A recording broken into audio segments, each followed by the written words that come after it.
চারদিক একদম শান্ত, শুধু ঘড়ির কাঁটার টিকটিক শব্দ শোনা যাচ্ছে। ১৯১৪ সালের গ্রীষ্মের এক রৌদ্রোজ্জ্বল সকাল, সারাজেভোর রাস্তা উৎসবের আমেজ। ঠিক সেই মুহূর্তে রাস্তার এক মোড়ে দাঁড়িয়ে থাকা সাধারণ চেহারার মাত্র ১৯ বছর বয়সী একজন স্কুল পড়ুয়া ছেলে পকেট থেকে একটা পিস্তল বের করল আর সোজা গুলি ছুড়ল। ওই একটা মাত্র গুলির কান ফাটানো শব্দে এমন এক ভয়াবহ বিভীষিকার শুরু হলো যা টানা ৪টে বছর ধরে পুরো পৃথিবীকে আষ্টেপৃষ্টে গ্রাস করে রেখেছিল। The spark and the dynamite, প্রথম বিশ্বযুদ্ধের অন্তরালে লুকিয়ে থাকা সেই রোমাঞ্চকর, মর্মান্তিক এবং অবিশ্বাস্য ইতিহাস নিয়ে আমাদের আজকের এই বিশ্লেষণ।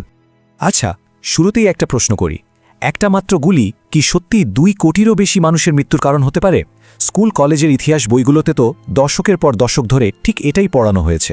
বলা হয় ১৯১৪ সালের ২৮শে জুন অস্ট্রিয়ার রাজকুমার আর্চডিউক ফার্ডিন্যান্ডকে গাভরিলো প্রিন্সিপ নামের ওই তরুণ হত্যা করেছিল বলেই নাকি প্রথম বিশ্বযুদ্ধ শুরু হয়েছিল।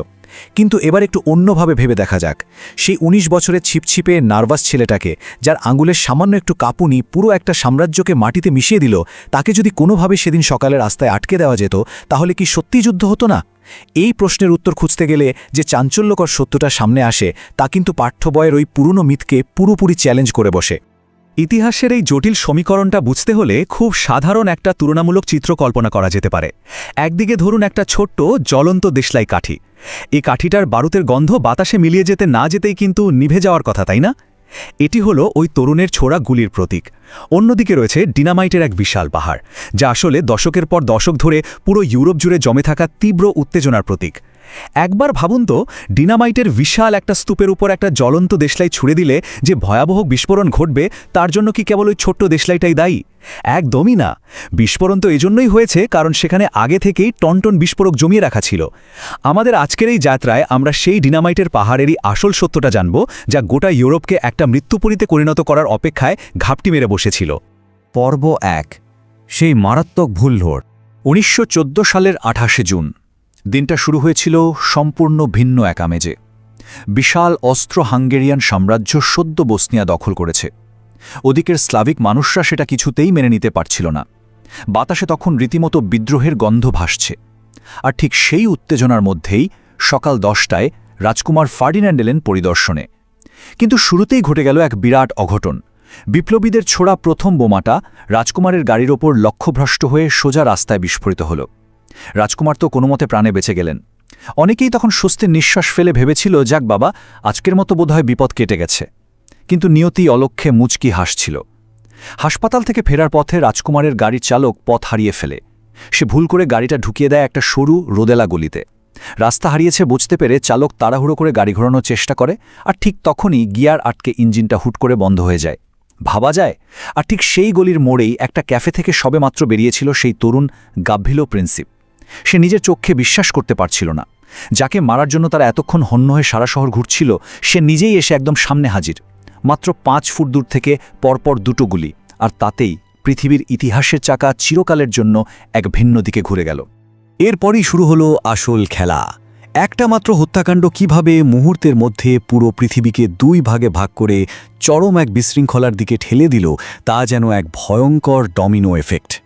ব্যাপারটা শুনতে অনেকটা পাড়ার গ্যাংওয়ারের মতো লাগলেও এখানে ঘুঁটি ছিল পুরো বিশ্ব। অস্ট্রিয়া যখন রাগে অন্ধ হয়ে সার্বিয়াকে আক্রমণ করতে গেল, সার্বিয়াকে বাঁচাতে তার পুরনো বন্ধু রাশিয়া বিশাল সৈন্যবাহিনী নিয়ে ময়দানে নেমে পড়ল। রাশিয়াকে এভাবে তেড়ে আসতে দেখে অস্ট্রিয়ার ঘনিষ্ঠ বন্ধু জার্মানি আর হাত ঘুটিয়ে বসে থাকতে পারল না। তারাও অস্ত্র তুলে নিল। আর জার্মানিকে আটকাতে ফ্রান্স এবং ব্রিটেনও এই সংঘাতে হুড়মুড় করে ঝাঁপিয়ে পড়ল।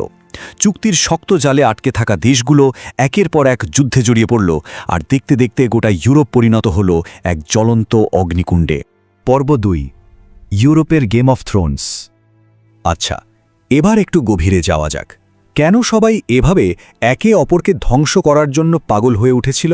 ওই যে ডিনামাইটের পাহাড়ের কথা বলছিলাম, তার ভেতর আসলে কি ছিল? এর পেছনে মূলত ৪টে কারণ কাজ করছিল, যাকে ইতিহাসবিদরা সংক্ষেপে MAIN বা মেইন বলে থাকেন।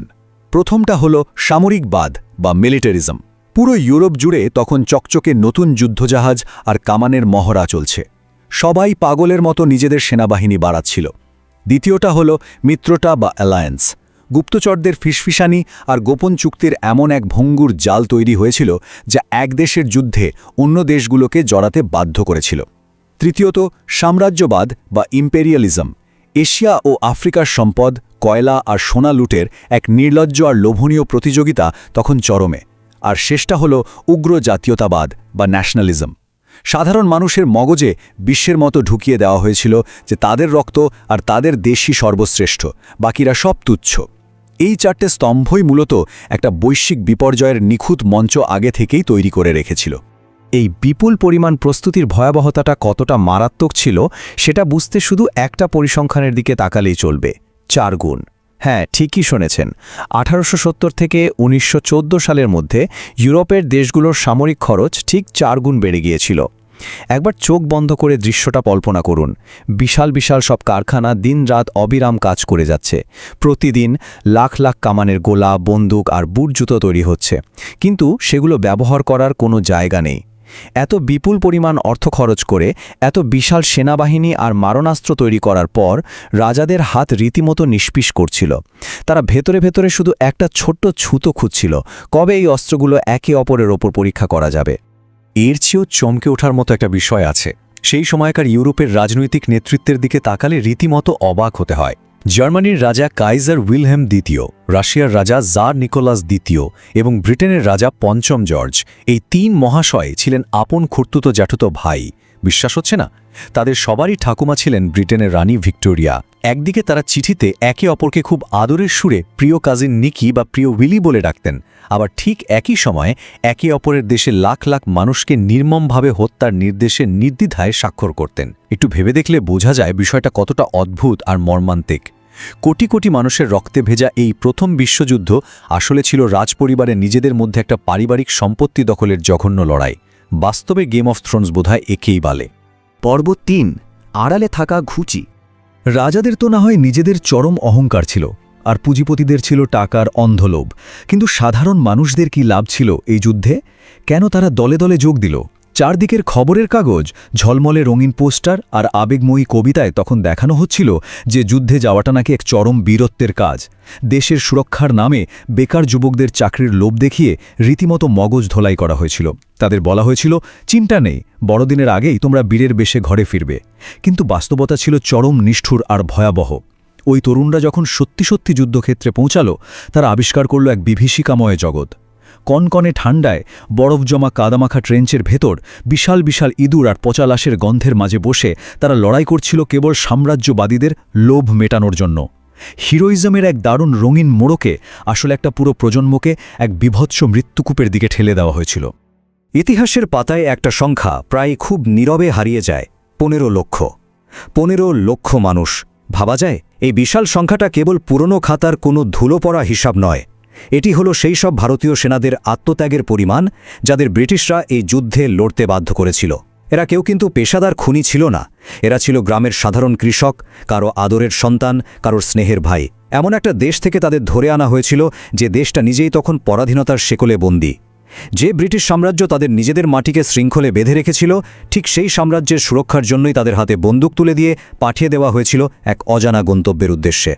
এই বিশ্বমৃদ আত্মত্যাগের চিত্রটা সত্যি গভীরভাবে নাড়া দিয়ে যায়। অবিভক্ত বাংলার সবুজ প্রান্তর আর ভারতবর্ষের চীনা উষ্ণ আবহাওয়া থেকে হাজার হাজার তরুণকে জাহাজের খোলে ভরে নিয়ে যাওয়া হয়েছিল হাজার হাজার কিলোমিটার দূরে। সবচেয়ে মর্মান্তিক ব্যাপার কি জানেন? এরা অনেকেই জানতই না যে কার জন্য বা ঠিক কী কারণে তারা লড়ছে। একটু কল্পনা করুন, বাংলার চিরচেনা নরম মাটি আর রোদ গায়ে মাখা একজন তরুণ হঠাৎ করে নিজেকে আবিষ্কার করছে ফ্রান্সের বরফে জমা কর্দমাক্ত ট্রেঞ্চে। তার পরনে পর্যাপ্ত গরম কাপড়টুকুও নেই, চারদিকে শুধু গোলার আওয়াজ আর মৃত্যুর আর্তনাদ। কেউ মেসোপটেমিয়ার তপ্ত মরুভূমিতে তৃষ্ণায় ছটপট করে মারা গেল, আবার কেউ ফ্রান্সের কনকনে ঠান্ডায় আক্ষরিক অর্থেই জমে গিয়ে।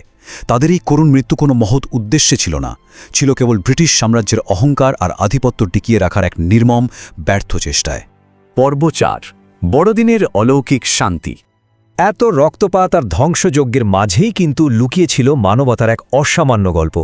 ঘটনাটা ঘটেছিল 1914 সালের ঠিক ডিসেম্বরে, কিন্তু সেটা বলার আগে নো ম্যানস ল্যান্ডের ভয়ঙ্কর রূপটা একটু বুঝতে হবে। এটা হলো দুটো বিরোধী পক্ষের ট্রেঞ্চের মাঝখানে থাকা সেই মৃত্যু ফাঁদে ঘেরা জনশূন্য প্রান্তর। চারদিকে শুধু কাঁটাতারের জঙ্গল, কামানের গোলায় তৈরি হওয়া বিশাল বিশাল সব গর্ত আর জমে থাকা বরফ মেশানো কাদা। এই প্রান্তরে সবসময় বিরাজ করত এক ভয়ঙ্কর নীরবতা, কারণ ট্রেঞ্চের মাথা থেকে একটু উঁচুতে তাকালেই মুহূর্তের মধ্যে ধেয়ে আসত স্নাইপারের বুলেট। ওপরতলার নির্দেশ ছিল একদম পরিষ্কার, এই জায়গায় শত্রুপক্ষের কাউকে দেখলেই সাথে সাথে সরাসরি গুলি করে মারতে হবে। আর ঠিক এই কনকনে ঠান্ডায় জমে যাওয়া মৃতপ্রায় প্রান্তটিতেই ঘটতে যাচ্ছিল এক অবিশ্বাস্য অলৌকিক ঘটনা। 24শে ডিসেম্বর পর্যন্ত নির্দেশ মতো একে অপরকে লক্ষ্য করে অবিরাম গুলি চলছিল। মৃত্যুর পরোয়ানা যেন বাতাসে উঠছে। কিন্তু ঠিক তার পরের দিন 25শে ডিসেম্বর বড়দিনের সকালে চিত্রটা জাদুমন্ত্রের মতো পুরোপুরি পাল্টে গেল।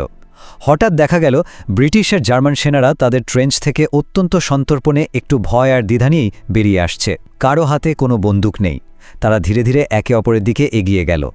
যে মানুষগুলোকে এতদিন একে অপরের কাছে ভয়ঙ্কর দানব হিসেবে তুলে ধরা হয়েছিল, তারা আজ একে অপরকে খুব কাছ থেকে দেখল। তারা দেখল, আরে ওই দানবগুলোও তো আসলে তাদেরই মতো সাধারণ তরুণ, যাদের পকেটেও পরিবারের ছবি সযত্নে রাখা আছে। তারা একে অপরের সাথে হাত মেলালো, পকেট থেকে সিগারেট বের করে ভাগ করে নিল। এমনকি ওই মৃত্যুপুরী নো ম্যানস ল্যান্ডের বরফ আর কাঁটাতারের মধ্যেই দুই শত্রুপক্ষ মিলে একসাথে মেতে উঠল ফুটবল খেলায়।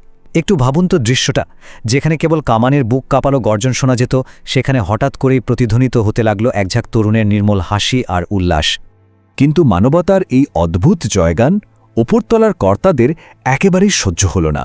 অনেক দূরে নিরাপদ আর উষ্ণ প্রাসাদে বসে থাকা জেনারেলরা যখন এই খবরটা পেলেন, তারা রীতিমতো আতঙ্কিত হয়ে পড়লেন।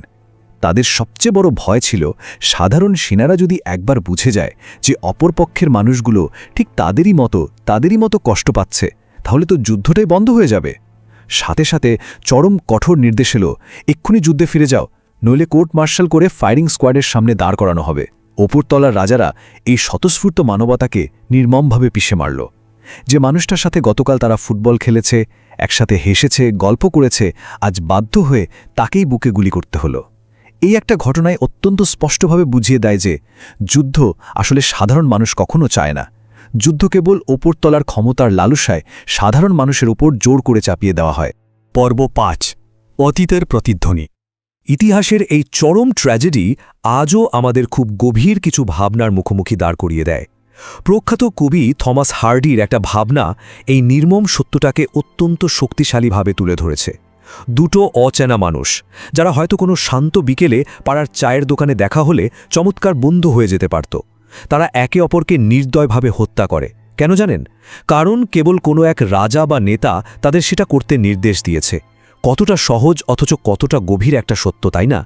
সাধারণ মানুষ জন্মগতভাবে কখনোই একে অপরের শত্রু নয়, কিন্তু বাস্তব জগৎ থেকে বিচ্ছিন্ন হয়ে থাকা ওই নেতাদের ইগো আর ক্ষমতার সীমাহীন লোভ এই সাধারণ মানুষগুলোকেই একে অপরের খুনি বানিয়ে দেয়।